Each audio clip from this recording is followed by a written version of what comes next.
Hello, YouTube! Welcome back to our Avatar The Last Airbender set review. Today we're going to be going over all of the green cards and giving them a rating between 1 and 5, 1 and 10, based on how we think they're going to perform in the average draft or sealed pool. As always, we've got Yanks on the call. Welcome back, Yanks. Good to be back. So we are looking at green today. So the color pairings, what are we mostly looking at? It's earthbending, but we didn't really see a paired color for earthbending, right? Like none of, maybe black had a few. Had like when this creature dies, earthbend 4. It had a like make them discard orb earthbend 2. So Yeah, it was is it the definitely black. Gruul Golgari. or Golgari? Yeah. Yeah, and I've looked ahead a little bit to some of the multicolor stuff, and definitely Golgari, and looks like Selesnya is a bit of a counters theme, at least in terms of its gold card, so that fits with Earthbending as well. Okay, but I don't remember seeing any white cards specifically that No, earthbent. So it not doesn't not that look actually like did there it. was a sister pair like there was for like sacrifice and or for like even waterbending or allies had a color pair. So I'll be interested to see what earthbending can do here, given that it's pretty contained in one color. Let's jump right in with allies. At last, 3 mana for an instant. Affinity for allies. That's going to be pretty cheap. Up to 2 target creatures you control each deal damage equal to their power to target creature an opponent controls at instant speed. This is a similar ability. I don't think it had affinity for anything. It was just like 3 mana do this, and it was pretty strong. At Yeah, instant speed, I'm pretty happy to call this an 8. agreed. It's just like a double punch. Yeah. You don't even have to have 2 target creatures. Like you can do it's up to. So if you only have one, you can still cast it. And it gives you that failsafe if your creature's smaller than theirs. This feels like green's premium removal. Exactly. Avatar Destiny. We have a 4 mana aura enchantment. Enters the battlefield. Enchant creature gets +1/+1 for each creature card in your graveyard and is an avatar in addition to its other types. When enchant creature dies, mill cards equal to its power. Return this card to its owner's hand. And up to 1 creature card milled this way from the battlefield under to the battlefield. Oh, that's Yeah. interesting. Yeah, you've got a hit, but even if you don't, you still get this card back and you can try again. It's kind of scary. If you put this on like a 4/4, you have 3 creatures in the graveyard. You're going to mill 7. You're already 10 to 15 cards deep into your, probably 15 cards deep. So at some point, I'm scared about milling myself, but I mean, this still seems great. Yeah, I think it is. I mean, they're going to have to spend to get to the point where you can't recast this because you're afraid of milling yourself. Like they've spent a lot of resources dealing with it. I mean, I'm kind of scared to cast it the second time. I mean, even if I'm 15 cards deep and I mill 7 twice, I've still got 11 more cards in my deck. Yeah, but then but that's what I'm saying. The second time they Yeah, kill it, you're dead. no, if I've already milled 7 twice. So if I've already killed it twice, that's only 29. That's still 11 cards. Like the third time So is the where it gets third scary, I time, think. If they're all big. Like the first time you cast this, it might only be for 3 or 4. yeah, if you cast it on a 2/2 and you have 1 creature or something, yeah, maybe. Yeah. Still tricky. Yeah. Either way, I like that it returns it to your hand, and the creature comes back into play, which I think is what makes this card very Absolutely. good. You don't need to recast this. Honestly, if you don't feel safe casting it even a second time, you've still gotten your value and it's still playable. So this feels winnable. Yeah, it's got the usual aura risk, right? Where if you cast this on something and they kill it in response, it just goes to the graveyard. You've been 2 for 1, but you just play around where they don't have the Yeah. mana available to do that. This feels like a 7. It's pretty rangy. Yeah, I guess the other real weakness this card has is airbending, Yeah. right? Because they just airbend your thing and this just goes to the graveyard. Yep. But yeah, I think it's around a 7. It's got a really high ceiling. It can do some work, but you're Exactly. right. You airbend it and GG. Badger Mole, 5 mana for a 4/4 When this creature enters Earthbend 2, creatures you control with +1/+1 counters on them have trample, so this just makes all of your earthbendy things trampley and probably some other stuff as well. It feels fine, feels filler. In that 5-drop curve, it feels like it fits reasonably well. I'm going to call this a 5.5. Yeah, you get 6/6 worth of stats for 5, plus at least 2 of it as trample and potentially haste. And like synergy as well is pretty nice. Yep. So I mean, it's probably like a 6-ish Yeah, if your deck wants any of this. Yeah, it's probably a 5.5 on average, but Not Airball. Veggie thinks this might be the most busted card in the set for constructed purposes. Badger Mole Cub, 2 mana, 2/2. When it enters, you earthbend 1. And whenever you tap a creature for mana, you get to add an additional green mana. Yeah, so all your earthbend lands now tap for extra. And it earthbends on its own, which is really, really nice. I think getting more things with bodies stapled onto them with earthbending is going to really help you. Agreed. In limited, I still think it's very, very good, but it is kind of low impact unless you're like earthbending a lot. But the ramp is really nice, built onto a bear. That's exactly where we want to be. So 7? Yeah, I think so, because it's a 2/2, and it's because of the way earthbending works. Sure, you could just play like say a 2/2 that makes an elf or something, but then they kill the elf and you've lost the ramp. And here you have 2, but at least you've kept the creature because you've kept the land comes back. I guess it's kind of the same as, I guess I'm thinking more of it, not if it made an elf, but if it was like just a 2/2 that tapped. Yeah. If they have to spend a removal spell on just it's spreading that across 2 bodies. I think this card is very good. The thing is it's still just a 2-drop. It's not that impactful. It's not going to come down and win the game, certainly not late, but it will help you snowball into wins. I think this is a very high power level for a 2-drop, so I'm going to call that a 7. Yeah, you're right. It's not going to win the game on its own, but it's definitely be a card where they play it on turn 2 and I go, ugh. Yeah, and then they turn, and then they rip a 4-drop on 3, and then they just go oof, oof, oof, and then you're dead. Yeah. Yeah, especially on the play. The Boulder, ready to rumble. 4 mana for a 4/4. Human Warrior Performer. When he attacks, Earthbend X, where X is the number of creatures you control with power 4 or greater, which is guaranteed to be 1. So I think that is fine. I think this is a very solid card. It's exactly what I want to be doing if I'm Earthbending. So, and even if I'm not Earthbending, just Earthbending 1 in a non-Earthbend deck, like what are we looking at here? Like Simic? Yeah. Is not mostly earthbending, but I'm still happy to just earthbend 1. Yeah, it's just you get an extra body at no risk because you don't lose the land, guys. And it's a good rate. Unless you're playing against that black sweeper. Then blows up all your lands. And it is a good rate, so yep. 0 reason to not like that. I would call this a 6. 6, yep. Boomy, King of 3 Trials, 6 mana for a 4/4 noble ally to important creature types. When Boomy enters, choose up to X, where X is the number of lesson cards in your graveyard. Okay, so it could be 0. Yep. But you can put 3 counters onto Boomy. You can have target player scries 3, or you can earthbend 3. This feels not good for the average deck.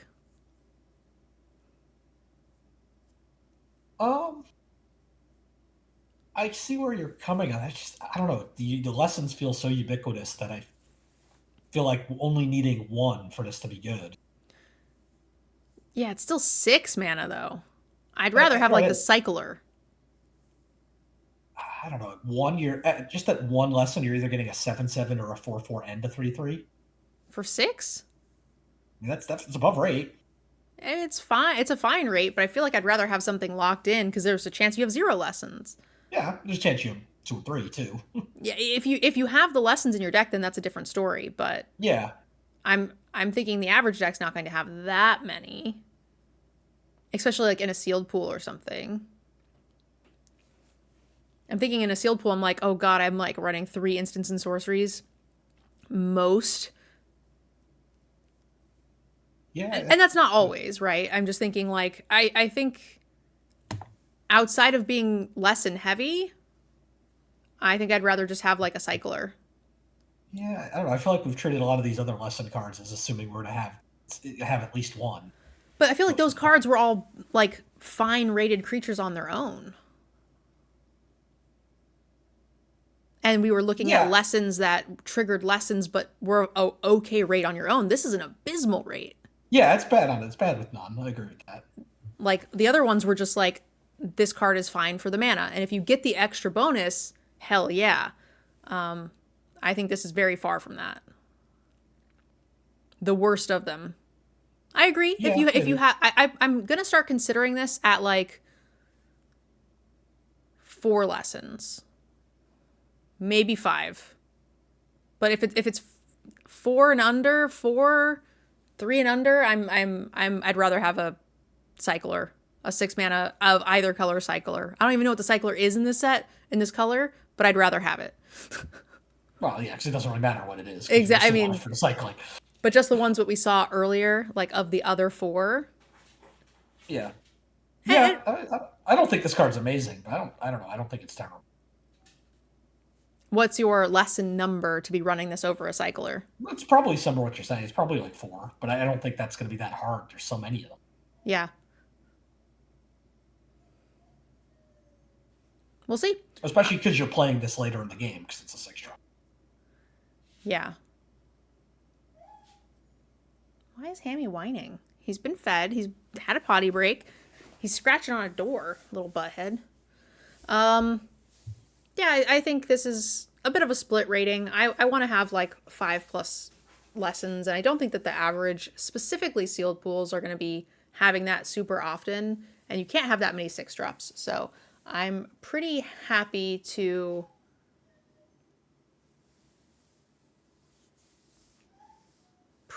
just call this a 5. That's Okay, yeah. kind I of mean, the I'm not. average. That's fair. I'm not really much higher than that on it. I thought you were going to say like a 3. No, I think in my head it's like a 4-6, Okay, sure. and like half the decks are going to be happy because it's going to have 4+ lessons, and then half the That's deck's going that's to be fair. like, I have 3 lessons, I'd rather have a cycler. So in my head it Okay. averages to a 5, which is just sometimes it makes the cut, sometimes it doesn't. Yeah, that's fine. I think we weren't actually that far apart. We were just phrasing it differently. Yeah, I just think half the decks are just not super happy. Yeah. And this is one of the first cards where I've felt that when we're talking about, I agree with you. I think having 4+ lessons isn't going to be that hard, but I just don't think every Well, deck is going to do it. I mean, a quarter of the decks are already unhappy because they're in Simic, which is always terrible. So I actually think Simic will be a little bit better. I think there was a lot of good blue lessons. I feel like I think that every time, and it's never good. Yeah, I might have to retract my liking that last card at all because the thing that cares the most about lessons is Simic, so it's got to be bad. You said the thing that cares the least?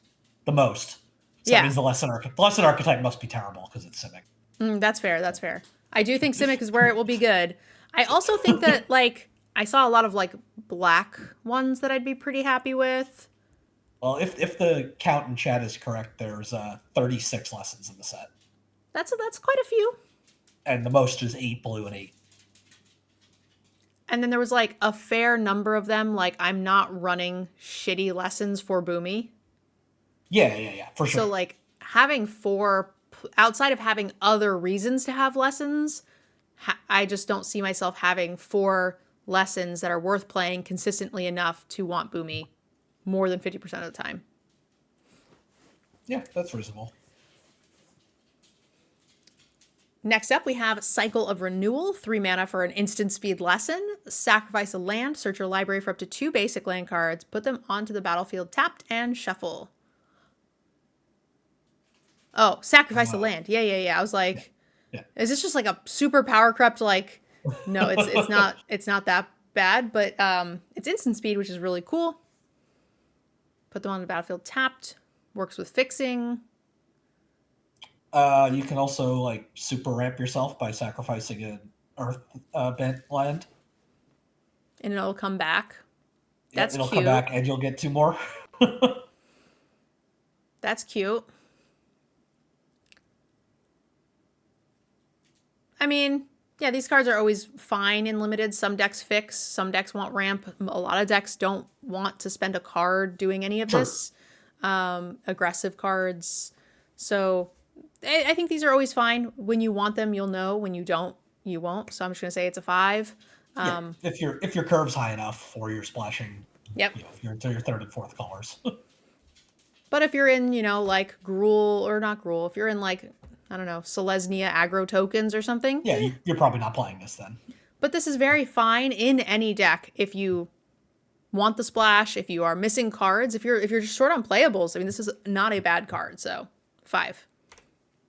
Yeah, there could be times too when with your earthbent creatures, in addition to getting the benefit here, where like they're trying to target them with removal, that also does something, and you can use this to get the extra ramp effect, but also blank their draw a card part of the removal spell or something.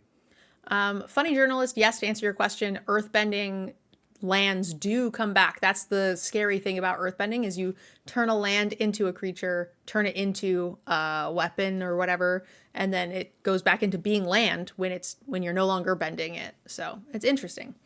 Next up, we have a 4-mana Diligent Zookeeper. 4 mana for a 4/4 ally. Specifically, each non-human creature you control gets +1/+1 for each of its creature types to a maximum of 10.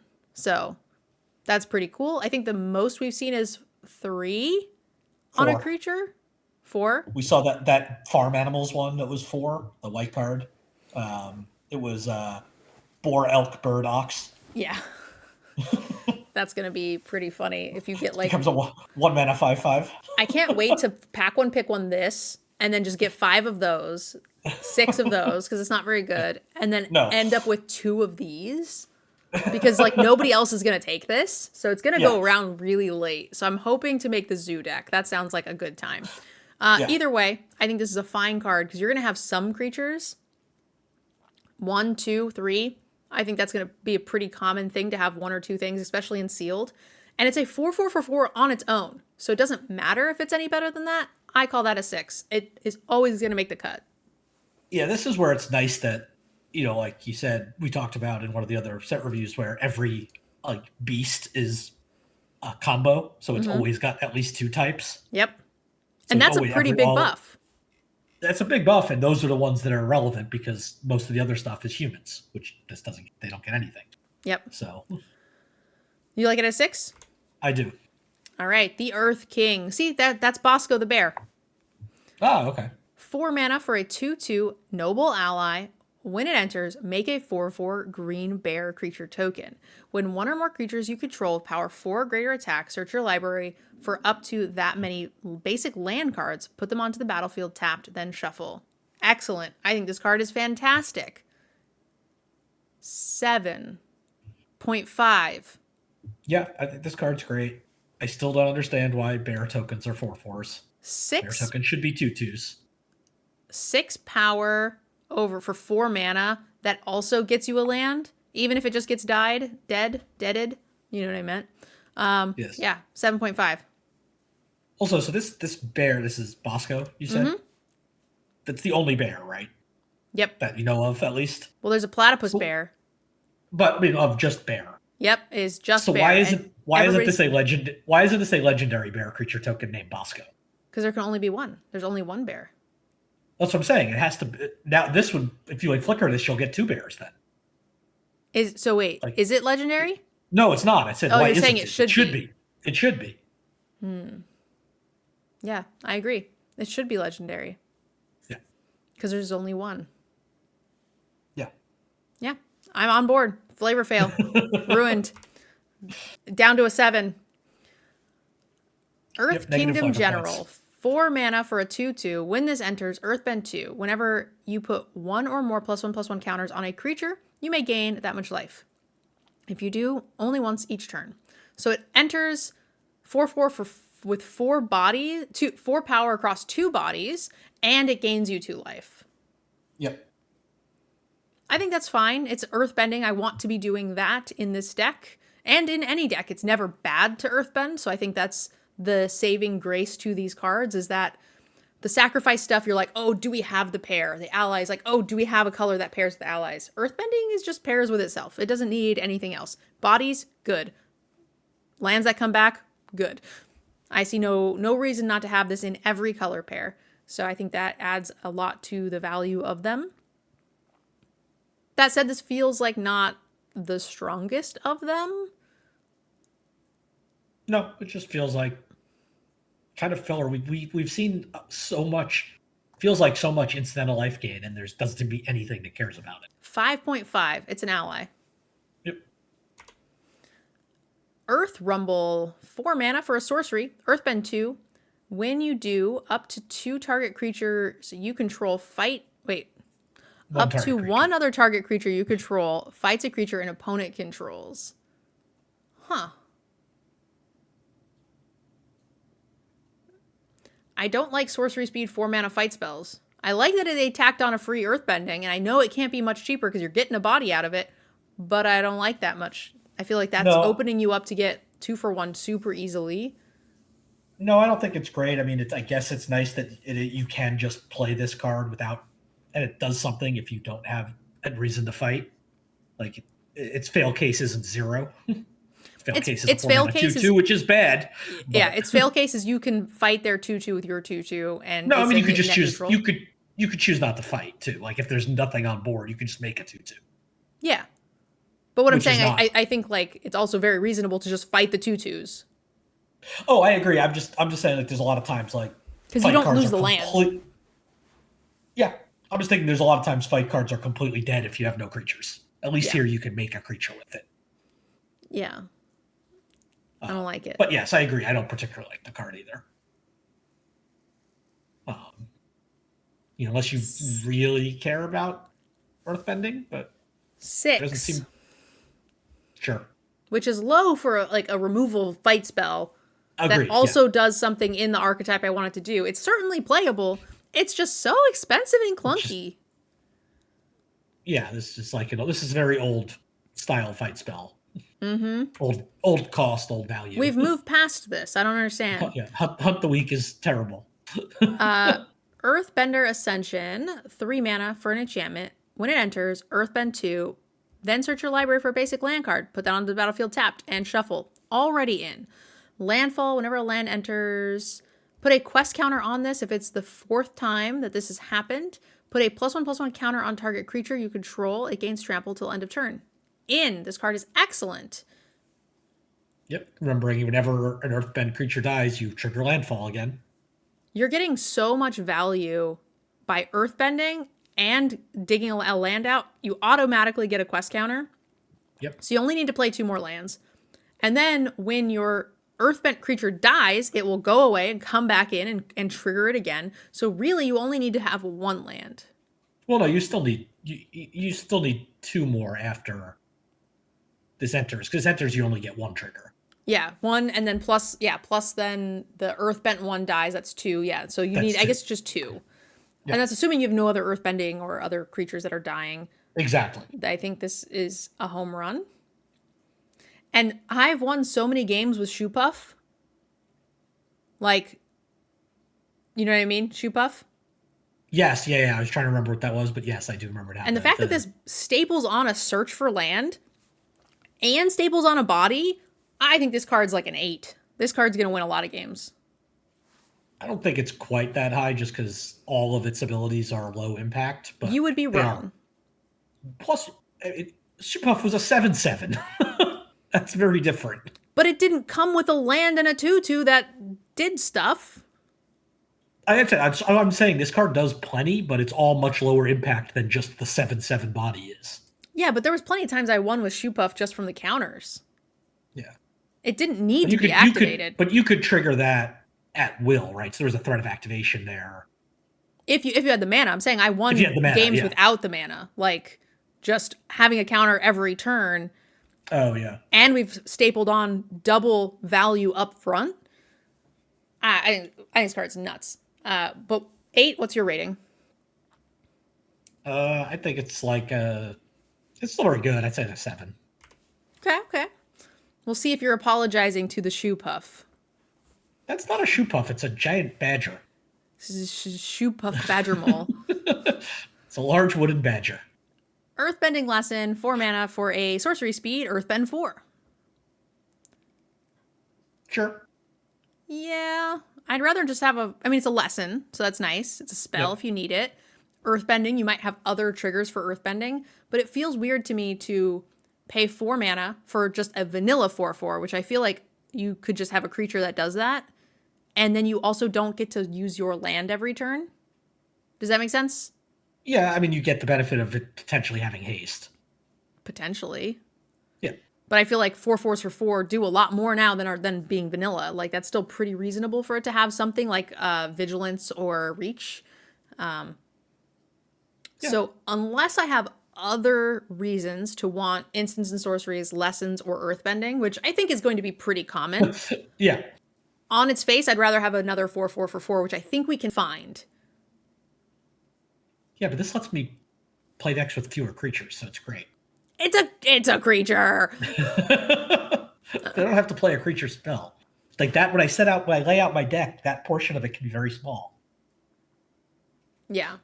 I think barring anything else, any other reasons to want this over a creature, I'd rather have a creature, and I think we can find that, which makes this a 5 for me. It's playable. Yeah, I think it's a 5. But it's something that I'm going to look to replace in some percentage of decks that don't care about lessons or whatever. I think that's fine. Yeah, I don't disagree. Earthen Ally, 1 mana for an 0/2. This creature gets +1/+0 for each color among allies you control. For 2 in Wooburg, Earthbend 5. We haven't looked at the fixing yet, but pass. I mean,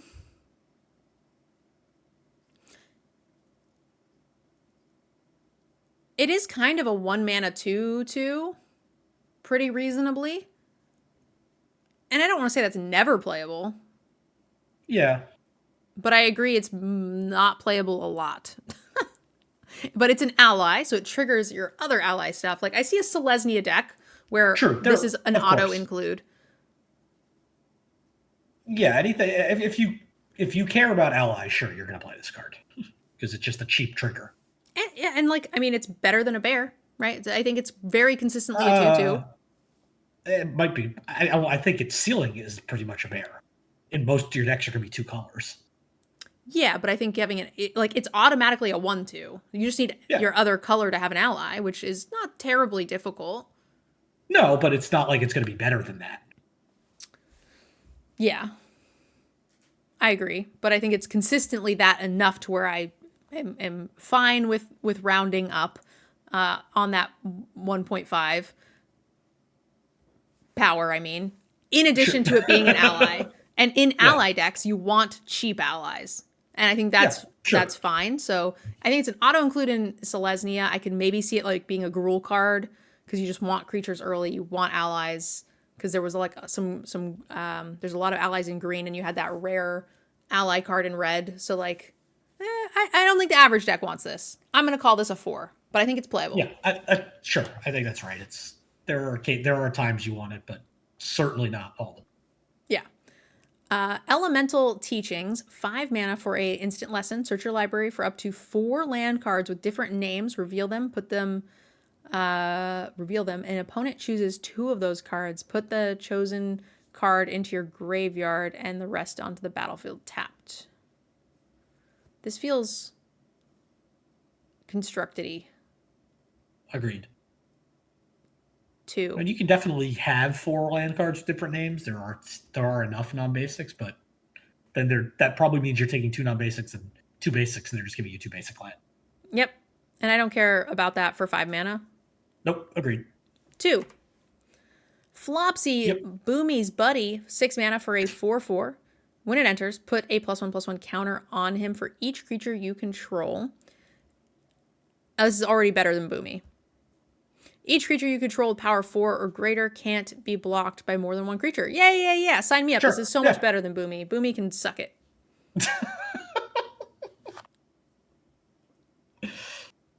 Yeah, I agree. I think this is better. Same rarity. Yeah. Marginally harder to cast. Not It really. also gets better with the Not really. Zookeeper. It's an ape goat. Nailed it. True. True. It's not an ally.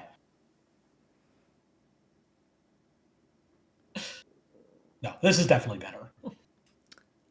I think this is 6. I think I'm gonna give green the benefit of having creatures. I'm gonna Yeah, assume that that, seems reasonable. yeah. I mean, if you're Selesnya, out of the park, it's gonna play like a 7 plus or whatever. And then it's gonna make all in Gruul. It's gonna make all your stuff nasty. Can't be double blocked by anything. So it's probably weakest in like Golgari and And Simic, because everything's and weakest in Simic. Simic. But I think this card is solid. I think it's like a 6. Yep, I agree. The Foggy Swamp Vinebender, 4 mana for a 4/3 plant ally. This creature can't be blocked by creatures with power 2 or less. And Waterbend 5, put a +1/+1 counter on this creature, activate only during your turn. So the lore here is that he takes a long time to waterbend the vines together to make the shell. So in one of the final battles, this character, he's late to the fight. Everybody's like, where you been? And he's like, it took me forever to get this much seaweed together. Because he has to like slowly bring it all in to form the body of this creature. So it's very cute. Nice. And he gets bigger every time he adds plants. I think this card's fine. This feels like a 5, 5.5 maybe. I like that it gets bigger, slightly lower statted, but you get that benefit of things can't, cheaper things can't block it. So I think that's fine. Yeah. The fact that it's on your turn and not only at sorcerer speed means you can still threaten to do it in combat. Yeah, which I think is good. Which is nice. You like 5? I like 5. And yes, target player. I saw that. Yay me! You guys are being mean. You made it to 10 minutes left in the game, and you were still ahead. I was getting worried. Really? Am I dead? Is there a chance I can like punch you in the face somehow? I'm up 11 points. You're up 11? Because there was a touchdown pass that gave me 10 something points to put ahead. Ew. Oh, all my players are done, so I can't win. Yeah. I was just trying to get the I points. thought I had a player that was in the same game as you, but that's the other players. Damn. That was closer than I thought it was going to be. It was. I got to the fourth quarter. I was like, oh, God, I'm still losing. Yanks is fighting me during fantasy football when 2 of my best players are on buys, including my quarterback. So it was very smart scheduling by me. Yeah, it was rude. The Great Divide, 2 mana, 2/3. In each land and ally you control can tap for a mana of any color. This card is busted as hell. This is a 7. Yeah, again, it's like low impact, but it's that low impact that wins games because it just snowballs into these massive advantages early and gives you so much flexibility and fixes all your colors. I love it. Yeah, and it's again ally. Not really an ally, and it's ultra broken with Badger Mole Cub, although that means you've got a rare and a mythic, so not that useful. But yeah, this card's great. 7? 7. All right, Haru, Hidden Talent, 2 mana for a 1/1 ally. Whenever another ally you control enters, Earthbend 1. Ooh, that's nice. Yeah, it's obviously a Selesnya card. Yeah. And there's just enough allies in green that it doesn't really matter. Yes. I don't think that lowers the value of this at all. That said, it's still a 1/1 for 2 mana, so I have to have some reason to actively want allies or want ramp. So if I'm thinking, oh, I'm like Selesnya big stuff, I want to ramp into some stuff. So each incidental ally ramps me. Oh, it doesn't ramp you. It goes wide. No. Why am I thinking it ramps you? Well, so this is actually what I was just going to say, because I keep having to remind myself, you can target creatures that are already Earthbent. And they get bigger and bigger, yeah. Yeah. It's a lot of times these like land ones are, target land that is a non-creature land or stuff like that. That's not the case with Earthbending. Its base power and toughness will keep getting reset to 0, but it keeps all its counters. Yeah. But I want... So you can go wide or you can go tall with this. I'd rather... Oh... So what if Red is the other ally color, right? So you're not like straight up allies. You're like mostly allies. And then you had double trumpet blast. I think this card is fine. Not fantastic. I think it's going to be super situational. I think it's going to be cut in a fair number of decks. So I'm going to say 4.5. I think so. Yeah, 4.5. You do need a, unlike some of the other ally cards that are fine, that are better in ally decks, you need a critical mass of allies for this card. Yeah. And or a reason that's good enough to want them. So like if I have like a bomb that says, I don't know, airbended lands get +3/+3. Like, you know what I mean? Like if I have something like that, I think this is worth running. You need a good reason to. It's understated enough to where I'm not just running it for the sake of running it. Yep. All right, invasion tactics. 5 mana enchantment. When this enchantment enters, creatures you control get +2/+2 till end of turn, and whenever one or more allies you control deal combat damage to a player, draw a card. Yeah, man. That ability, the ETB ability is like good enough. It's not something I would love to do for 5 mana, but the fact that you will probably get to draw a couple of draw a couple of cards because your allies are bigger than expected the turn that you got played. Great, and then each additional ally, which is a go wide situation anyway, makes this really good. I think this is like a solid 7. And green has so many allies. I think you're just gonna have some. Yeah, I think it is very good as well. I'm not playing the first half of this card on its own. It's certainly not at sorcery speed, maybe at instant speed, but yeah, it should replace itself that turn. Yeah, you play it, and it gives you that long-term value too, because you're gonna probably keep smashing with allies. Yep. All right, so 7. 7. It's not quite Overrun. Like it doesn't feel like it ends games like Overrun, but it feels like it gives value like Overrun. Sure. Yeah. Kyoshi Island Plaza, 4 mana for the Green Shrine. When it enters, search your library for X basic land cards, where X is the number of shrines. Put those onto the battlefield tapped. So 4 mana for 1 land. Not worth it. Nope. Whenever you play another one, do the thing. So really, what? Red and white are the only ones I care about? And white being the only one I'm willing to play on its own? Exactly. Yeah, and that's not super surprising. Yeah, these are not designed. Yeah. I would have thought there would have all been like a little bit stronger. So like I would have expected there to be ones that like, oh, I would play this on its own. Or maybe not even that. That's fine. Shrines should be built together. That's fine. But I would have thought that some of them would be a little bit more exciting if you did get 3 shrines. But some of them are so bad, even if I have 3 shrines, I'm still not excited to play this card. Like if I have 3 of the same color shrine, I should want to play them, and I don't. Well, except they're all legendary. Well, okay, whatever. If I have 3 of the bad shrines, I should want to play them, and I don't. Yeah. And I feel like that is too weak. The white one is probably too strong, and the other ones are too weak. So, this is a 3. If you have the white shrine, play it. If you don't, don't. Yes. Leaves from the Vine. Chapter 1, mill 3 cards, create a food. Chapter 2, put a +1/+1 counter on target creature you control. On up to 2 target creatures you control. Draw a card if there's a creature or lesson in your graveyard. That's not hard. I think this is worth it. It's low impact, but it's only 2 mana. So you get that food. You get to fuel your graveyard. You can waterbend. You can Rakdos it. You can get counters, more than enough counters for the mana value, and you get to draw a card a fair number of times. This kind of does like a little something for each color pair, right? Or each like bending type, not bending type, each color pair, because you're filling your graveyard, which could be good for the lesson stuff. You've got create a food token, which is good for water bending. And sacrifice. Counters is good for Selesnya.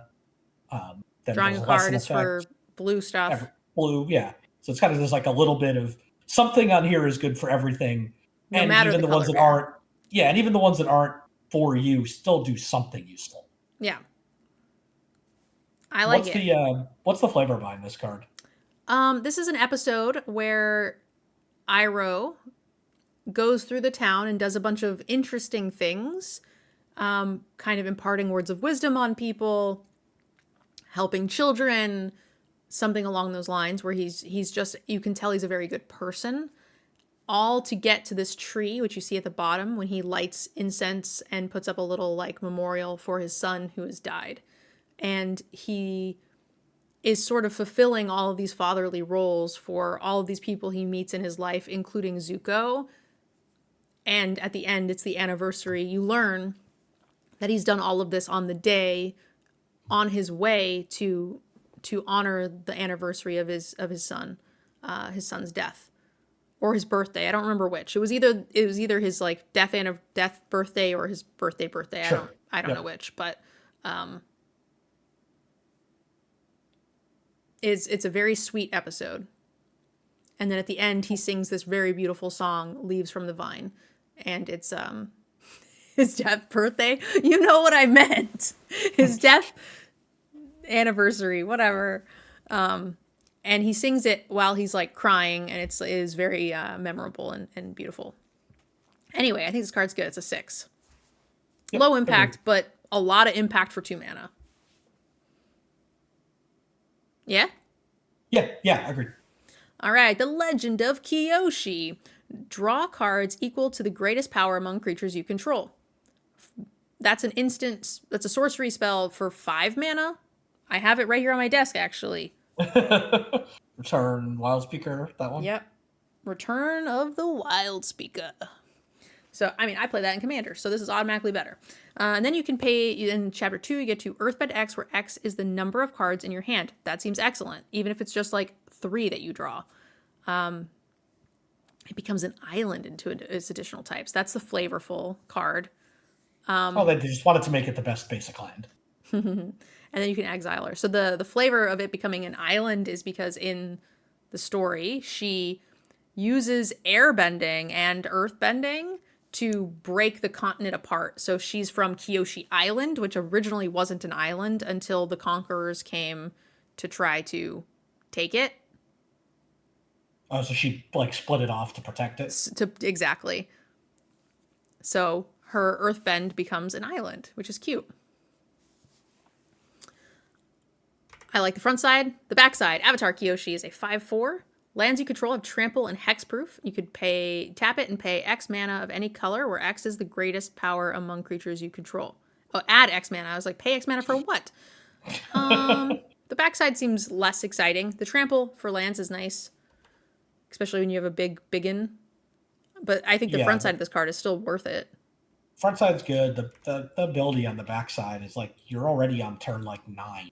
Yeah. Probably by the time this happens, that shouldn't make a huge difference. Although I guess it's nice if you've got a bunch of earthbend creatures and you don't want to spend mana using them. You can tap her instead. I think she's still good. Yep. Slow. Very slow. Spending 6 mana to do nothing could just like kill you, right? Like there's gonna be you have to be in some sort of state ahead or parity to like have the freedom to do this. But once you've done it, it's gonna help you pull ahead. It's gonna help you win faster.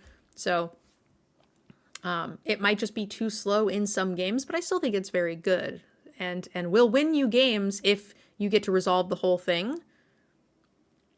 I'm gonna call this an 8. I'm a little lower, I think, just because it has the potential to do that. I'm always worried about the like draw card effects equal to greatest powers. They just kill your thing, and you might not even have another creature, or now you're drawing like 2. You're late in the game, so you probably don't have a lot of cards in your hand, especially if you only, again, I'm thinking of a negative scenario, but if you're only drawing like 2 or 3, you're earthbending 4. I still think that's okay. But it's not. But 6 mana, like draw 3, make a 4/4. Yeah, I think that's fine. It is very slow though, and then the backside is okay.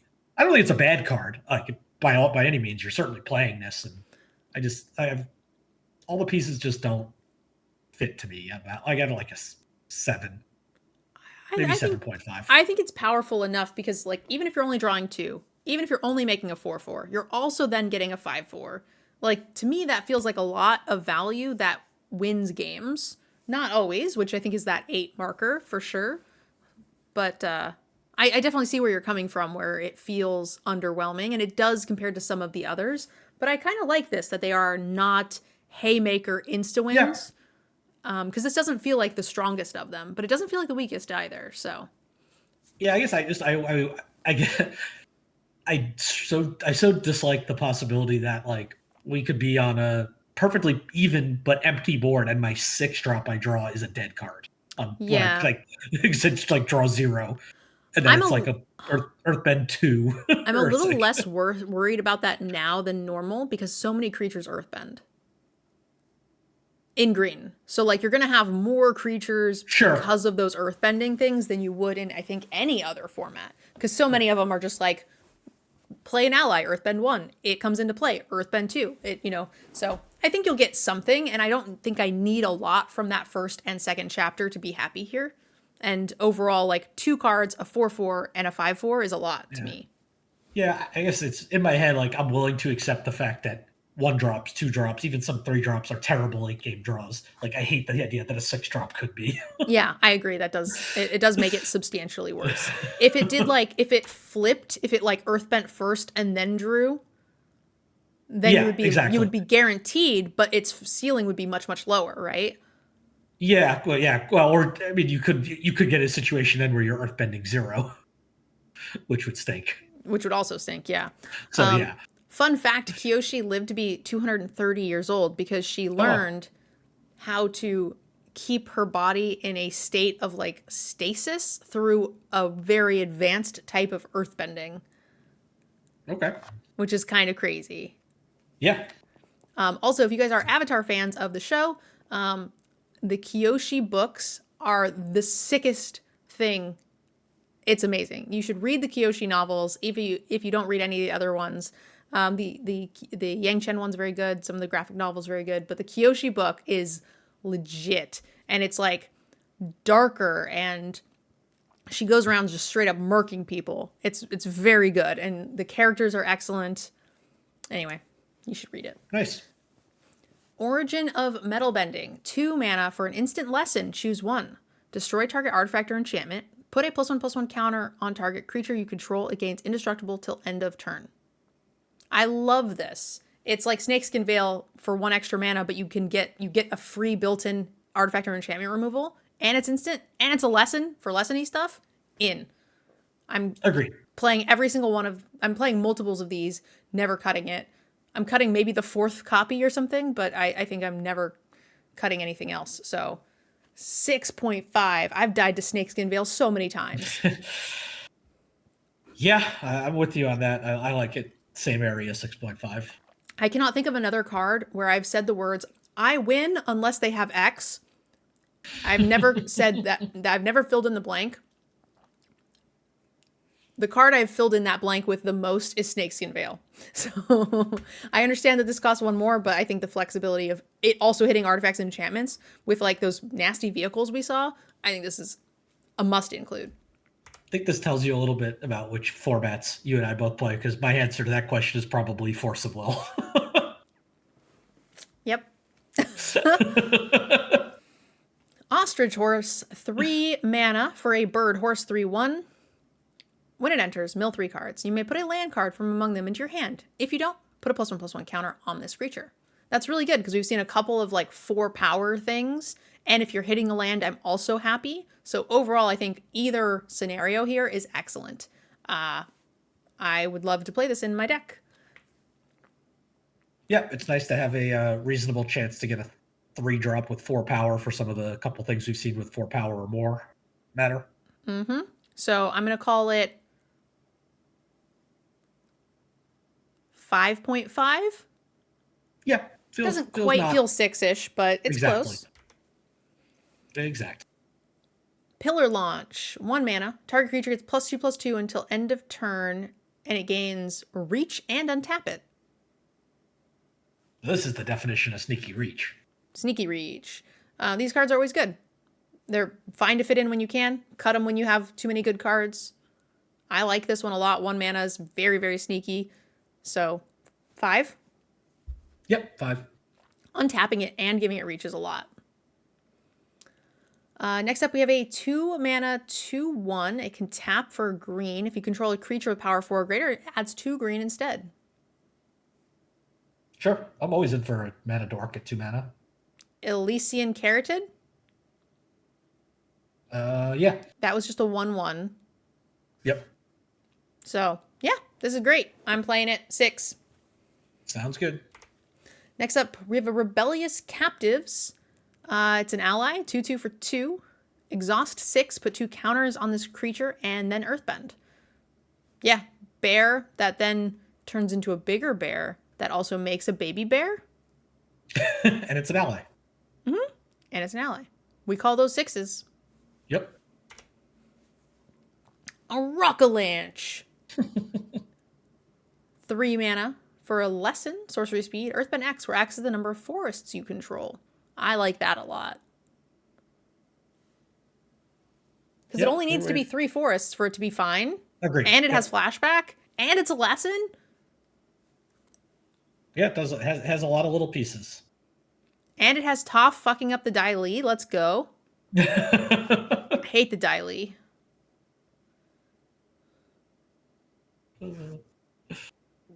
Yeah, card's good. This is I guess our green one in the cycle that wants you to be close to monocolor. I like that it scales, right?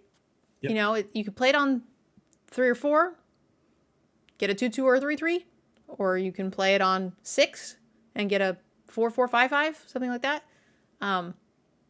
Obviously, yeah, leaning green is nice. I think this is like a 6. The flashback makes it really good. Especially this is like the first flashback we've seen with like kind of a reasonable price. Agreed, and it's also because it has flashback. Like sometimes these cards, you're always like, "Do I cast this?" But it could be so much bigger later. It's like, well, you don't feel as bad just casting this as a 3/3 because you get another shot to make it bigger. Yeah, agreed. All right, 6. Yep. All right, we have a Rocky Rebuke. 2 mana, instant. Target creature you control deals damage equal to its power to target creature an opponent controls at instant speed. 7. This is a premium removal for us in green. You do have to have a creature that's big enough, so it's not premium. I wouldn't call that an 8, but I call it a 7. Yeah. Who is that? That's Toph. Toph. Okay, that's what I thought. I just wasn't sure. Toph Beifong, or as we like to call him, Maulhound.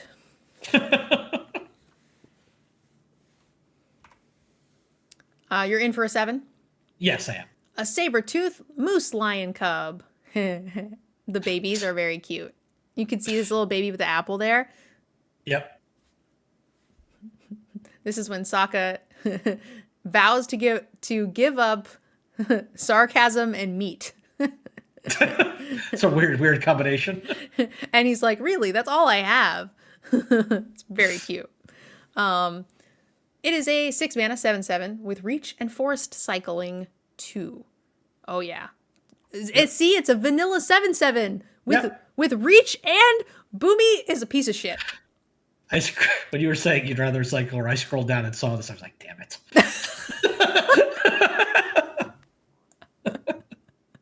You thought it was going to be a 6/6. Yes, I did. And not have a keyword. I thought it would have a keyword because all the other ones had keyword. The cyclers had keywords, but I did think it was going to be a 6/6. Yeah, Boomy's garbage unless you're a lesson deck. And most of the green lessons have been like way more underwhelming than the other colors. Agreed. The green lessons have been unimpressive. So that has definitely been disappointing. You apologize to the baby moose lion cub. I didn't say anything bad about the moose lion. You said you liked Boomy and you were going to put him in the moose lion spot. They can both have that spot. I think this card is excellent. This is way better. 7 or 6. And really, there's something named Foo Cuddly Poops. Yeah, that's what he calls it. It's very cute. 6? 6. Seismic Sense. 1 mana for a sorcery speed lesson. Look at the top X cards of your library, where X is the number of lands you control. You may reveal a creature or land card from among them. Put that into your hand. Put the rest onto the bottom in a random order. I feel like this is fine. It's sort of filler. Yeah. It's helping you dig for bombs. It's filling with lessons when you want lessons. And you really only need like 3. You could play this on turn 3 to like kind of lock in a hit. Exactly. I think this card's fine. It's nothing more than that. Yeah. It's fine. This feels like a 4. It's very cuttable. If you want, I wouldn't run it unless I wanted lessons or spells. Yeah, Or there's a if I had chance. multiple bombs that I just want to Exactly. get dig to. That's what I was about to say. There's a chance I'm playing it if I'm digging to a couple really important cards, but they have to be creatures or lands, right? So you can't even like even if you have one of those the Saga flip creatures bombs, those don't count. Yeah. So you have to have certain very specific cards you're trying to hit. 4. 4. Shared Roots. 2 mana. Search your library for a basic land card. Put it onto the battlefield tapped and shuffle. It's fine card, rampant growth. Fine card. It's a lesson. We call these 4.5s. You'll know when you want to splash. You'll know when you want to ramp. You'll know when you want lessons. But if you don't need those things, don't worry about it. Yep. A sparring dummy. It's Melon Lord. 2 mana. Also, I am saying all of these things without reading the flavor text. I just looked down and saw it. That's how much I am in love with this show, and I want to play these cards so bad. I'm going to be so annoying in the pre-release. I'm going to make such an ass of myself. I'm just going to play this and go, Melon Lord! So you're like bringing a camera and recording the pre-release. The entire place is going to hate me. Scarecrow, a 1/3 with Defender. Mill a card. You may put a land card milled this way into your hand. You gain 2 life if a lesson card is milled this way. That's fine. Yeah. I feel like I'm more interested in this in a sideboarding situation. Yeah, well, I want the one for Defender. Yeah, when I want the Defender, I think the ramp is nice. If I have any way to like manipulate the top of my library, like I know there's a card. There's Hakoda in white that lets you look at the top card, and if it's an ally, you can play it off the top. I feel like if I have those kinds of decks, then I might be interested in doing this. Yeah, that makes sense. Or if I'm playing Simic and it's like when you have 3 lessons in the bin, so you just want to keep fueling your very high lesson count, and you're inclined to hit lessons in lands and get them into the bin to do the thing. So I think this is a Simic card or like a top of the deck manipulation deck. And it's playable no matter what at like a 4. Sure. Mostly gets cut. Yeah, most of the time you're not going to play it, but it's not the worst thing to put in your deck. Yeah. If you're desperate, sometimes we're desperate. Tough the Blind Bandit. 3 mana for a star and 3. Her toughness enters the Earthbend 2, and her power is equal to the number of +1/+1 counter on lands you control. So she comes in as a 2/3 for 3. It's fine. It's very synergistic, but it's playable no matter what. So I'm just gonna say it's a 5. I think so. It does come in as a 2/3, but it's also a 2/3 that can go away to an 0/3. Yes. But that means they've done something. That means that the 2/2 has done something, like either been traded off or killed or, So then I don't care. Unless I wanted that land. But I think that's I'm not worried about this becoming a 0 power because I'm assuming that land has eaten something or traded to some extent. So, and it can also become a 6/3. It can become bigger. Yeah, it can become bigger. It's also an ally, so yay. I think this is a 5, and then it will play up if you actively want or have more earthbending. 5 seems good. True Ancestry. 2 mana for a lesson. Return up to 1 target permanent card from your graveyard to your hand. Create a clue. It's cute. So True Ancestry, this is when Iroh tells Zuko to go learn about his grandfather. And so he goes and he tells him what to read. It's like a scroll of his history. And it will help him to learn about himself.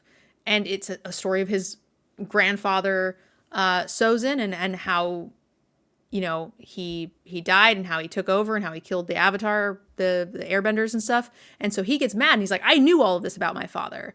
And it's about the battle his great-grandfather had with the Avatar to make all of these things happen. And he's like, I knew all of this stuff. Why make me do this? And he says, you have 2 grandfathers, Zuko. Your other grandfather was the Avatar. And he was the one fighting for peace and for whatever and for keeping balance among the nations, and so that's where Zuko learns why he's been so conflicted throughout the entire show, and it's like the final push that he needs to go against his father and try to join the Avatar and teach him firebending. Oh, okay. So that's cool. Nice. I like that it makes a clue because that's really fun. And returning a permanent, it's like, learning about the past. That's neat. So very flavorful card. I like it. I think it's cool. I like. Usually, I don't like these cards that just return something like parity because you're just paying a tax. But because you're getting the clue token, and that clue token has so many other uses in addition to just replacing. Like this is just a replacement effect for this card. I'm pretty happy with it. I don't think I'm cutting the first one of these. I'm gonna call that a 6. 6. Yeah, you're probably playing 1. It's just got enough going on. It's a 2 for 1. Yeah. Turtle Duck. It's a 1/1 turtle bird. It's an 1 mana 0/4, and for 3, until end of turn, this creature has base power 4 and gains trample. So basically, if you throw a piece of bread at it, it will bite you. That's it. So shouldn't it be like if you control a food, it becomes a 4/4 or something? Yeah. Or if you sack a food, it becomes a 4/4. Sack of food. Yeah. That'd be more flavorful because you threw the food at it and then it gets Yeah. big and then bites you. Yep, I like that. It's fine. This feels sideboardy in case like a go wide deck. I like that it's like a 0/4 that can help you get to the later game and then become at least a 4/4 that can get in box, which is rare. But I don't know if I want that in the main deck. No, I only want this if I want an 0/4, or I guess if I have the Zookeeper. Yeah, that's true. Zookeeper's going to be pretty sweet with this. It does turn on some 4 power cards. Yeah, I feel like we can do that better, though. By the time we're spending the 3 mana to do this, that's like turn 4-ish. And I'd rather play something else, probably a 4-drop that would trigger it anyway. So, yeah, I think this is like a Simic-y card where it's like I'm trying to get to the late game. I need ramp. I need a lot of things. I need time to set up. Not a Golgari, or not a Gruul, not a Selesnya type deck. So I think the average deck is not excited. I would call this a 4. I think so. I guess you could use it as like a mana sink for firebending too. Yeah, it does firebend. But that's about it. Yeah, I think it's a 4. Unlucky Cabbage Merchant. 2 mana for a 2/2 human citizen. When this creature enters, create a food token. Whenever you sacrifice a food, you may search your library for a basic land card, put it onto the battlefield tapped. You may search your library, if you search your library this way, put this creature on the bottom of its owner's library, then shuffle. What?